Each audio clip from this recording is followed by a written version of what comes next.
ఏదో జూనియర్ ఎన్టీఆర్ సినిమాలో అనుకుంటా ఈ ఒక పాత్ర అంటే బ్రహ్మానందాన్ని బకరాగా చేసి ఆడుకుంటూ దాంట్లో తను ఎవరినైనా సరే వాడుకునేటటువంటి విధం ఉంటుంది.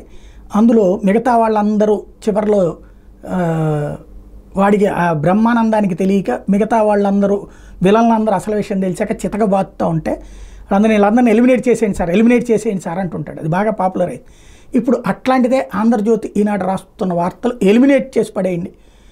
వైఎస్ఆర్ కాంగ్రెస్ పార్టీ హయాంలో మెయిన్ స్ట్రీమ్లో ఉన్నటువంటి ప్రతి అధికారిని తీసవతలు పడేసేయండి. వాళ్ళు ఎవ్వరు ఉండటానికి వీల్లేదు.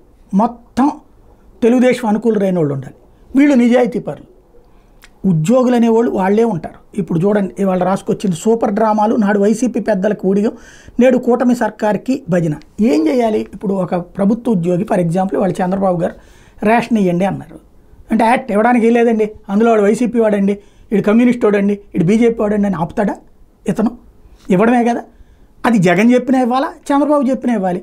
లేదు ఇంకొక డిపార్ట్మెంట్ మున్సిపల్ కార్పొరేషన్కి సంబంధించింది, ఆ కార్పొరేషన్కి సంబంధించిన ఉద్యోగి ప్రభుత్వంలో ఎవడుంటే ఆడు చెప్పిన మాట వినాలి కదా. మేము చంద్రబాబు ఉంటేనే ఇది, జగన్ ఉంటే కనుక మేము అందరూ చీపీలు బయట పారేస్తాం, చంద్రబాబు ఉంటే చీపీలు వేసుకు తిరుగుతామని చెప్తాడు ఎవడన్నా. కానీ ప్రతి ఒక్క ఉద్యోగిని ఇప్పుడు సాధారణంగా ఉద్యోగుల మధ్యన ఒక గొడవలు ఉంటుంటాయి, ఈర్ష్యలు ఉంటాయి, అసూయలు ఉంటాయి, లేదా ఆధిపత్య పోర్లు ఉంటాయి. వాళ్ళు ఇక్కడ ఈ ఆంధ్రజ్యోతి వాళ్ళని ఈనాడు వాళ్ళని రెచ్చగొడుతున్నారు. ఎట్లాగా? వాళ్ళు వైసీపీ మనుషులు సార్, ఇక్కడ వీళ్ళేమో పట్టించుకోవట్లేదు అని చెప్పేసి. ఎందుకు? వీళ్ళకి అర్హత లేకపోయినా ప్రమోషన్స్ కావాలి, లేదా మెయిన్ పొజిషన్స్లో వీళ్ళు రావాలంటే ఆశించింది జరగకపోతే పేపర్లో రాయిస్తున్నారు. వెంటనే పేపర్లు రోజు జ్యోతి ఎలిమినేట్ చేసి పారేసారు, ఆని తీసేయండి సార్, వీళ్ళని తీసేసేయండి సార్ అని రాసేస్తుంది. తీసేస్తారు, కరెక్టే.